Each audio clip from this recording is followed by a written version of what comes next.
নাহমাদুহু ওয়া নুসাল্লি আলা রাসূলিল কারীম আম্মা বাদ ইয়া হাজিরুন।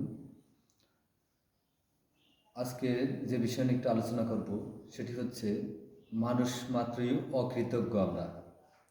কারণ দেখা যায় আমাদের লোক সমাজে অনেক বৃদ্ধ মা বাবা আছে, তাদেরকে অনেক সন্তান ভাত কাপড় দেয় না, অথচ ওই মা বাবা মারা গেলে সারা গ্রামের লোককে অনুষ্ঠান করে খাওয়ায়, অথচ মা বাবার বেঁচে থাকতে জীবিত থাকতে তাদের ঠিকমতো খাবার দেয় না।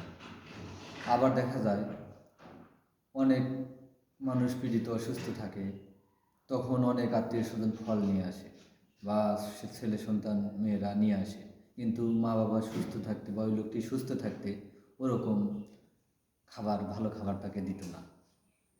তেমনি আমাদের মাঝে আজকে যে বিষয় উঠে আসছে সেটা হচ্ছে আমাদের এই বিনায়কপুর গ্রামের সংস্কারে বিদ্যুতায়নে ভূমিকা ছিল আলহাজ অ্যাডভোকেট আলতাফ হোসেনের।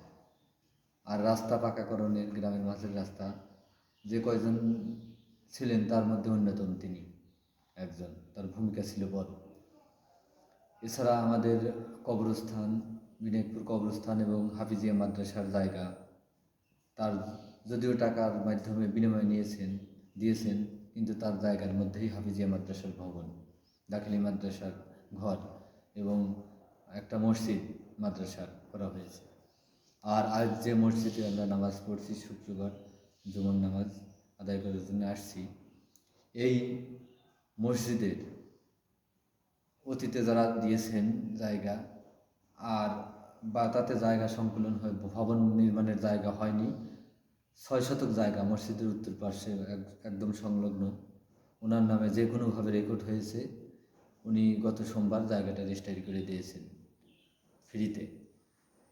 এজন্য ওনার হায়াতুত তৈবা সুস্থতা কামনা করছি মহান আল্লাহর কাছে। আল্লাহ যেন ওনাকে আরও নেক হায়াত দান করেন এবং ভালো ভালো কাজে সম্পৃক্ত করেন।